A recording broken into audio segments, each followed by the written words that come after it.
लेकिन आज पूरे भारत में, ठीक है, एक जो नैरेटिव सेट किया जा रहा है कि भाजपा को हटाना है, संविधान बचाना है, तो संविधान ऐसे भी बच रही है क्या? झारखंड में जमीन की लूट तो चरम पर है। भूमि अधिग्रहण अधिनियम का भी के नियमों का भी जो है ताक पर रख दिया गया।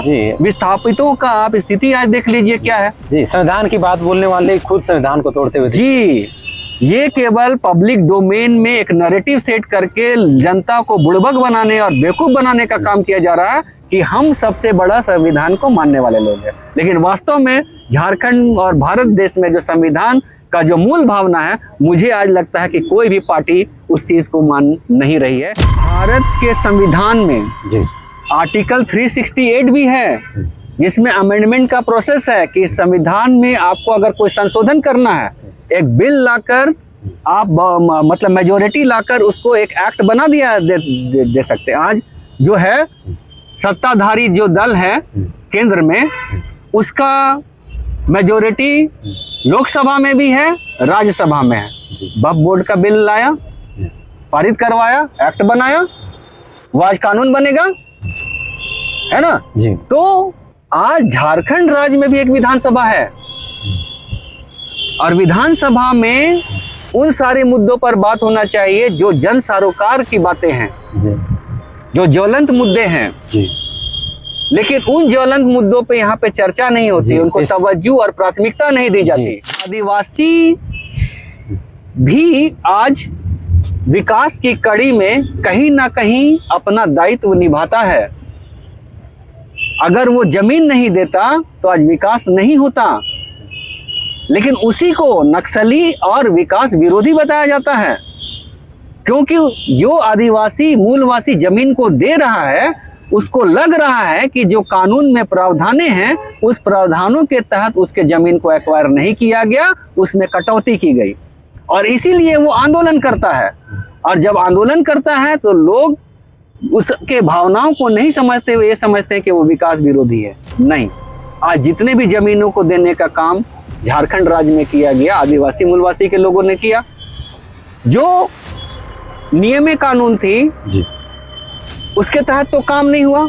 आज ना उसको नौकरी मिली, ना मुआवजा, उचित मुआवजा मिला, ठीक है, ना उसको विस्थापितों के अधिकारों का कुछ ये मिला जी। तो इस तरीके का यहाँ पर चल रहा। अगर सारे चीज अक्षरशः जो संविधान और कानून में लागू है उस चीज का पालन हो तो हमको लगता है कि किसी तरह का कोई भी अन्याय किसी के साथ नहीं होगा।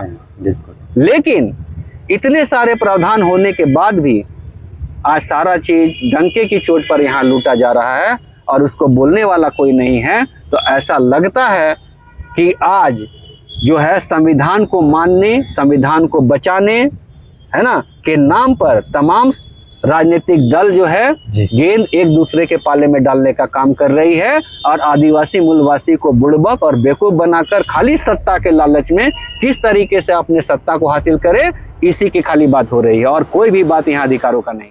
क्या उनके सीधेपन, उनके कम जानकारी का अभाव का फायदा उठा रहे हैं राजनीतिक पार्टी? देखिए, मैं ये फिर एक सवाल पूछना है, कितने आईएएस के बच्चे, कितने डिप्टी कलेक्टर के बच्चे, कितने विधायकों सांसदों के बच्चे सरकारी स्कूल में पढ़ते हैं? आप आकलन करिए। और उस सरकारी व्यवस्था को वो बोलते हैं कि हम लोगों ने स्कूल खोलने का काम किया है, शिक्षा का प्रसार करने का काम किया है। आप अपने बच्चे को उस शिक्षा व्यवस्था में भेजिए। मैं तो कहता हूं कि कम से कम भारत में अगर एक नियम नहीं बने तो झारखंड राज्य में एक नियम बने कि हर सरकारी पद को मतलब प्राप्त करने वाला, सरकारी पद पर आसीन होने वाला, ये नियम मैंडेटरी तौर से झारखंड राज्य बनना चाहिए कि उसको अगर सरकारी पदों का लाभ लेना है तो उनके बच्चों को सरकारी विद्यालय में ही पढ़ाना होगा। ये व्यवस्था आप लागू करिए, देखिए किस तरीके से सुधार नहीं होता है। आज आप देखिए कि पूरे आदिवासी, दलित, पिछड़े यहाँ के मूलवासी के जो बच्चे हैं जिनके पास ये सामर्थ्य नहीं है कि निजी विद्यालयों में ऊंचे फीस देकर अपने बच्चों को अच्छा शिक्षा दिला सके, उन्हीं के बच्चे आज वैसे विद्यालयों में पढ़ते हैं। और उन विद्यालयों की हाल आज क्या है ये किसी से छुपा नहीं है। और ये खुद जो माननीय मंत्री मुख्यमंत्री, विधायक और विपक्ष के नेता सभी को ये जानते हैं। ना कोई विपक्ष का नेता का बेटा सरकारी स्कूल में पढ़ता है, जी, ना सत्ताधारी दल का नेता का बेटा कोई ये में पढ़ता। कौन है? यहाँ का आदिवासी मूलवासी, पिछड़ा और झारखंडी मूल का लोग पढ़ता है। और उसको लेकर कोई भी यहाँ पर ये चाहते हैं कि इनको वैसी शिक्षा ना दी जाए जिससे कि वो अपने सारे चीजों को समझ सके, बौद्धिक विकास हो और अपने अधिकार की बात कर सके। जिस दिन वो अधिकार की बात करेगा उस दिन इन नेताओं को जवाब देना बहुत मुश्किल हो जाएगा। जोहार, आप देख रहे हैं ट्राइबल न्यूज वन। इस वक्त हमारे साथ खास बातचीत करने के लिए हैं अजय टोपा जी। पहले दादा जोहार। जोहार जोहार सभी को जोहार। ये जो चर्चा है ये काफी खास होने वाला है, क्योंकि अक्सर यहाँ के झारखंड के जो लोग जो होते हैं जमीन से जुड़े होते हैं, और जमीन से जुड़े होने कारण जमीन पे बैठ करके ये पत्रकारिता करना, चीजों पे विचार करना, ये काफी दिलचस्प है। तो हम लोग शुरुआत करेंगे, कई ज्वलंत मुद्दों पर भी चर्चा करेंगे। पहला मुद्दा रहेगा जो झारखंड के जो ज्वलंत मुद्दे और विषय को लेकर दयामनी बारला जी का भी सजाया था, उन्होंने भी अपनी बातों को रखते हुए कहा था। तो झारखंड के जो आदिवासी समुदाय कहीं सरना ईसाई के चलते कहीं इनका आंदोलन कमजोर तो नहीं हो रहा है? देखिए, दयामनी बारला एक बहुत ही जुझारू, लड़ाकू और बुद्धिजीवी जी, लेखिका, सारे मायनों में हम मानते हैं कि झारखंड में लड़ने वाली एक महिला थी, जिनको कि हम आयरन लेडी के नाम से जानते थे या जानते हैं। लेकिन राजनीति में उनका कद भी आप देखेंगे कि कांग्रेस में जो आपके इसके पूर्व जो प्रदेश अध्यक्ष बने, उन्होंने क्या आंदोलन की होगी, लेकिन वो प्रदेश अध्यक्ष बन गए। केशव महतो नहीं, केशव और राजेश ठाकुर जो थे इसके पहले, उन्होंने क्या झारखंड में आंदोलन किया या फिर जन मुद्दों से लेकर क्या आंदोलन किया? तो उन जैसे लोगों को यहाँ पर एक बहुत बड़ी पार्टी का अध्यक्ष बना दिया जाता है। लेकिन दयामनी बारला कांग्रेस जो तो ज्वाइन कर ली, लेकिन क्या कांग्रेस में कोई बड़ा पद दिया गया उनको क्या? या फिर जो यहाँ के जो सामाजिक कार्यकर्ता है, जो आदिवासी मूलवासी झारखंडी के मुद्दे पर लड़ते हैं, उनको कभी पार्टी ने टिकट देने का काम किया है क्या? अभी दयामनी बारला जो है कांग्रेस में सदस्य हैं, कांग्रेस की एक सदस्य हैं, उनकी सरकार है और वो बोल रही हैं कि नहीं, ऐसे ऐसे सरना मसना हर घड़ी जो है तो जमीन को खत्म किया जा रहा है, लूटा जा रहा है, ये किया जा रहा है। तो वो अपने पार्टी फोरम में भी इस बात को रख सकती थी। या तो उनका बातों का कोई अहमियत पार्टी में नहीं है, या तो उनका राजनीतिक इस्तेमाल कांग्रेस ने कर लिया, और इसके पहले वो जेवीएम में भी थी और उसके पहले निर्दलीय भी चुनाव लड़ने का काम की। मुझे लेकिन इस बात का दुख है कि जो लोग संघर्ष करते हैं वो जिम्मेवार वाले पद पर नहीं बैठते हैं, लोग उनको वोट नहीं देते हैं, इसलिए कि भाजपा को हटाना है ना, महागठबंधन को जिताना है, भले ही महागठबंधन कुछ ना करे, है ना। इस तरीके की मानसिकता लोगों पे डाल दिया। लेकिन भारत का संविधान ये नहीं कहता। भारत का संविधान ये कहता है कि आप दलगत भावना से ऊपर उठकर अपने विवेक से जो आपको लगता है कि संविधान को मानने वाला हो, आपके अधिकारों की बात करे, आपका प्रतिनिधित्व करे, आपकी संवेदनाओं, आपकी जो जरूरतों को समझे, वैसे लोगों को आप प्रतिनिधि के रूप में चुना जाना चाहिए। लेकिन आज पूरे भारत में, ठीक है, एक जो नैरेटिव सेट किया जा रहा है कि भाजपा को हटाना है, संविधान बचाना है, तो संविधान ऐसे भी बच रही है क्या? झारखंड में जमीन की लूट तो चरम पर है। भूमि अधिग्रहण अधिनियम का भी, के नियमों का भी जो है ताक पर रख दिया गया। विस्थापितों का आप स्थिति आज देख लीजिए क्या है। जी, संविधान की बात बोलने वाले खुद संविधान को तोड़ते हुए। जी, ये केवल पब्लिक डोमेन में एक नैरेटिव सेट करके जनता को बुड़बक बनाने और बेवकूफ बनाने का काम किया जा रहा है कि हम सबसे बड़ा संविधान को मानने वाले लोग हैं। लेकिन वास्तव में झारखंड और भारत देश में जो संविधान का जो मूल भावना है, मुझे आज लगता है कि कोई भी पार्टी उस चीज को मान नहीं रही है, जिसके चलते वंचित, दलित, पिछड़ों, है ना, और आपका अल्पसंख्यकों का जो हालात पूरे भारतवर्ष और साथ ही साथ झारखंड में जो हम लोगों ने सत्ता परिवर्तन करने का काम किया, लेकिन आज वहां भी बद से बदतर होती जा रही है। तो हमने कई चीज़ों पे वार्ता किया और एक अंतिम और एक सवाल रहेगा। पारसनाथ पहाड़ को लेकर अभी हाईकोर्ट में मामला चला गया है, क्या कहेंगे? उसमें एक लेटर भी आया था माननीय मुख्यमंत्री का, देखिए, तो उसमें दरकिनार किया गया था। आपको हम फिर एक बात हम बता रहे हैं, जी। आदिवासी को आज तक आदिवासी भारतीय संविधान में नहीं कहा गया, उनको अनुसूचित जनजाति कही गई। लेकिन आदिवासी ये दावा करते हैं कि हम आदिवासी हैं, मतलब आदिकाल से वास करने वाले लोग हम भारत में हैं, भारत के हैं। लेकिन सुप्रीम कोर्ट का जजमेंट में 2011 में तो कहा गया कि tribal is the real honour of India. हाँ, ये कहा गया, लेकिन आदिवासी नाम का शब्द कहीं भी हमारे संविधान में वर्णित या फिर उसका जिक्र नहीं है। उसका जिक्र केवल आर्टिकल 342 के तहत शेड्यूल ट्राइब के रूप में किया गया, उसको आदिवासी नहीं कहा गया। और आज उसको कोई वनवासी, कोई अलग अलग नाम से बोलता है ना। तो जब भारत आज़ाद नहीं था, भारत की संविधान जब यहाँ पर नहीं लागू हुई थी, उस समय आदिवासियों को धार्मिक मतलब आस्था के सवाल पर उनको एक अलग सेंसस में जगह दिया गया था।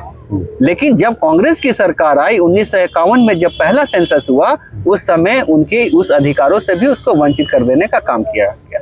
और आज तक आदिवासी समाज के लोग अपने धर्म के सवाल पर ये बोल रहे हैं कि हमसे कम जनसंख्या वाले लोगों को आप एक कोड देने का काम कर रहे हैं, जैनियों को कोड देने का काम कर रहे हैं, लेकिन हम उससे कहीं अधिक है, लेकिन आप हमको कोड देने का काम नहीं कर रहे। आज भी ये आंदोलन पूरे भारत देश में चल रहा है, झारखंड में इसके बीज है। झारखंड के लोग बहुत प्रमुखता से इस लड़ाई को लड़ रहे हैं, और झारखंड में ही पारसनाथ की पहाड़ी है।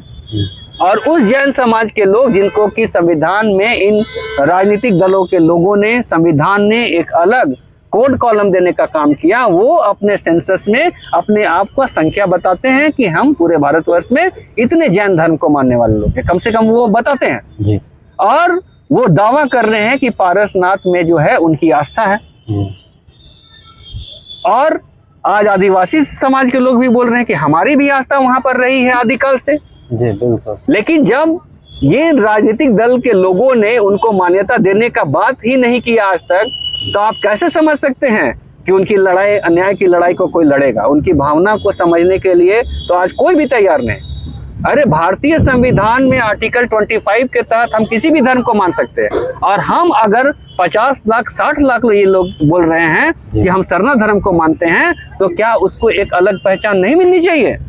अगर 44 लाख लोग, 40 लाख लोग जैनियों को मान रहे हैं, उसको आप जगह दे रहे हैं, लेकिन सरना वाले लोग 50 लाख 60 लाख मान रहे हैं। और अगर आज सेंसस हो तो करोड़ों लोग इस बात को बताएंगे कि हम सरना धर्म को मानते हैं, लेकिन उनको साजिश के तहत सरना कोड देने का काम नहीं किया जा रहा है ना। तो ये तो उनके अस्तित्व के खतरा है जी।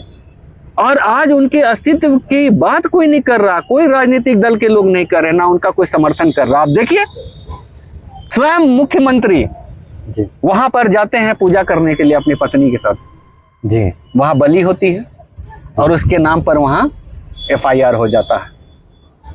आप समझ रहे हैं बात को? हमारी माने, देखिए एंथ्रोपोलॉजी हम जब पढ़ते हैं तब इस बात को बोलते हैं कि किसी समाज का जब अध्ययन आपको करना हो, है ना जी, तो आपको अपने धार्मिक चश्मे से दूसरे के धर्म को आकलन करना अगर आप कर रहे हैं, तो आप सही मायने में असल मानव शास्त्री एंथ्रोपोलॉजिस्ट नहीं है। आपको उसकी मान्यताओं को उसी के हिसाब से देखना होगा। और आदिवासियों की जो मान्यताएं हैं उनको घृणा की दृष्टि से देखी जा रहा है। लग रहा है कि उनका कोई वजूद ही नहीं है, लग रहा है कि उसका धर्म का कोई साख ही नहीं है। नहीं, ये सरासर गलत उसके साथ हो रहा है, ना इंसाफी हो रहा है। इसको हम एथनोसेंट्रिज्म बोलते हैं, है ना, कि मेरा सब कुछ सही, तुम्हारा सब कुछ गलत, मेरी परंपराएं सही, तुम्हारा परंपरा गलत। आदिवासियों में बलि प्रथा शुरू से रही है, उनकी मान्यताएं हैं जी, और वही बलि करना आज वो वहां पे करना चाहता है जी, मरंगबुरु में जी। लेकिन उसको गलत वहां पर ये किया जा रहा है कि दूसरे समाज के लोगों को, दूसरे धर्म के चीज को, पवित्रता को ये करने के लिए वहां बलि नहीं होना चाहिए। इको सेंसिटिव जोन घोषित करके भी वहां ये कोई मतलब तो नहीं है जी। क्या आज हिंदुओं का बलि नहीं होता है क्या? क्या हिंदुओं के मंदिरों में बलि की प्रथा नहीं है क्या? और वहां से क्या उसकी पवित्रता खत्म हो जा रही है क्या? नहीं। हम करें तो सब सही, तुम करो सही भी करो तो वो गलत, इस तरह का चीजें जो आदिवासी समाज में थोपने का काम किया जा रहा है, ये वैचारिक रूप से और धार्मिक रूप से उसको नष्ट करने का काम किया जा रहा है, उसको नीचा दिखाने का काम किया जा रहा है। और यही जो है हमारा संविधान नहीं करता। हमारा संविधान करता है कि सभी धर्मों का हमें आदर इज्जत करना चाहिए, लेकिन आज आदिवासियों के धर्म परंपराओं का कोई भी मूल इज्जत यहाँ पर नहीं हो रहा है। और कोई भी प्रतिनिधि जो संविधान की शपथ लेकर अपने जगह पर जाता है, उसके अधिकार और हुकूक की बात नहीं कर रहा है। ये सबसे बड़ा विडंबना आज आज़ादी के अमृत उत्सव के बाद भी है।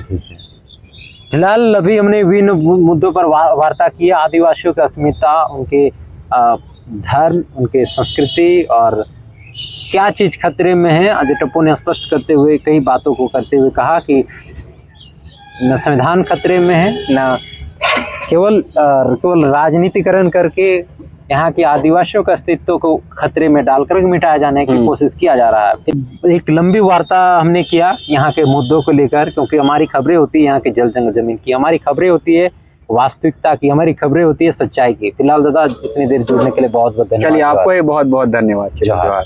जोहार।